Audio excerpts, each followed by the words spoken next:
گزشتہ ماہ پاکستان کے دارالحکومت اسلام آباد میں ایک پولیس چیک پوائنٹ پر خودکش دھماکے میں ایک پولیس اہلکار ہلاک جبکہ 6 زخمی ہوئے۔ زخمی ہونے والوں میں اسسٹنٹ سب انسپکٹر حسن رضا بھی شامل تھے۔ اس وقت دہشت گردی کی وبا پھیلی ہوئی، اس کے علاوہ اور کرائم بہت سارے، اسی سلسلے میں ہم نے ایک سرپرائز ناکہ لگایا ہوا تھا I-10-4 والی سائڈ پہ۔ میرے ساتھ ایگل اسکواڈ تھا، تو ہم نے اسی اثنا میں ایک ٹیکسی جس کو مشکوک جان کر ہم نے روکا ہے۔ جب اس کو روکا ہے تو اس نے رکتے ہی دھماکہ کر دیا۔ دھماکہ اتنا شدید تھا کہ ہم اس میں زخمی ہو گئے۔ میرا ایک جوان وہ شہید ہوا۔ حسن رضا ابھی تک مکمل طور پر صحت یاب نہیں ہوئے ہیں اور گھر پر ہی علاج جاری رکھے ہوئے ہیں، مگر ان کے ساتھ زخمی ہونے والے دوسرے ساتھی پولیس کانسٹیبل محبوب عالم صحت یاب ہونے کے بعد دوبارہ ڈیوٹی پر آ چکے ہیں۔ پولیس کا کام ہے سر عوام کی خدمت کرنا، ہم ہر ٹائم 24 گھنٹے ہم حاضر ہیں عوام کے لیے۔ 2014 کے بعد اسلام آباد میں یہ پہلا خودکش حملہ تھا۔ اس کے بعد اسلام آباد شہر کی سیکیورٹی جو پہلے ہی TTP کے خطرات کے پیش نظر ہائی الرٹ پر تھی، اس میں مزید اضافہ کر دیا گیا۔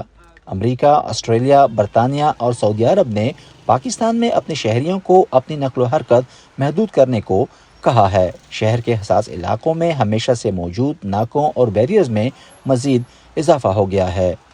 اس پوائنٹ کے بعد اسلام آباد کا ریڈ زون شروع ہو جاتا ہے۔ ڈپلومیٹک انکلیو کے علاوہ اہم سرکاری دفاتر یہی واقع ہیں۔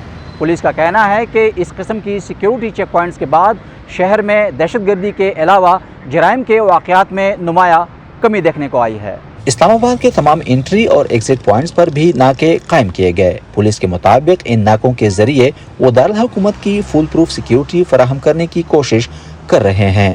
ہماری جو انٹیلیجنس ایجنسیز ہیں وہ دن رات ان کے اوپر کام کر رہی ہیں اور کچھ ٹیررسٹ ایکٹیویٹیز کو ہونے سے پہلے ہی نیوٹرلائز کرنے کی اٹیمپٹ بھی، سکسیسفل اٹیمپٹ بھی ہوئی ہیں، نمبر 1۔ نمبر 2، جہاں تک فارن ڈپلومیٹس کا اور important installations of the red zone اس کا تعلق ہے، میں سمجھتا ہوں کہ وہ بہت زیادہ حد تک محفوظ ہے۔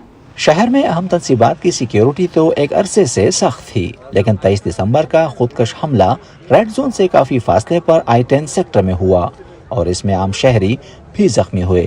کچھ ماہرین سمجھتے ہیں کہ اسلام آباد جیسی جگہ کی سیکیورٹی کو فول پروف بنانا ممکن نہیں ہے۔ بڑا شہر ہے، چاروں طرف سے اپروچ ہے اور ہر طرف سے لوگ آ سکتے ہیں، اور پھر سب سے بڑی بات اسلام آباد کی ہے کہ یہاں پہ ایک ملٹیپل فلوٹنگ پاپولیشن ہے۔ لوگ جو ہے باہر سے یہاں آتے ہیں، وہ رہتے ہیں۔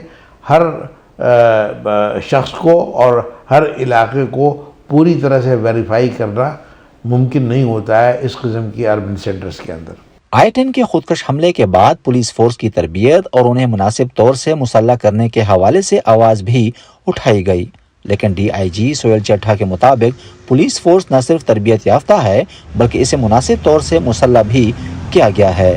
We have arms, we have ammunition, and we can take on the terrorists.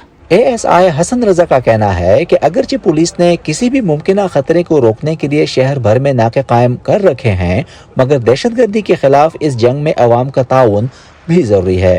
اس لیے جہاں کہیں بھی کسی شہری کو مشکوک سرگرمی نظر آئے تو قانون نافذ کرنے والے اداروں کی طرف سے مہیا کردہ ٹیلی فون نمبروں پر فوری اطلاع کریں۔ نظر الاسلام، وائس آف امریکہ، اسلام آباد۔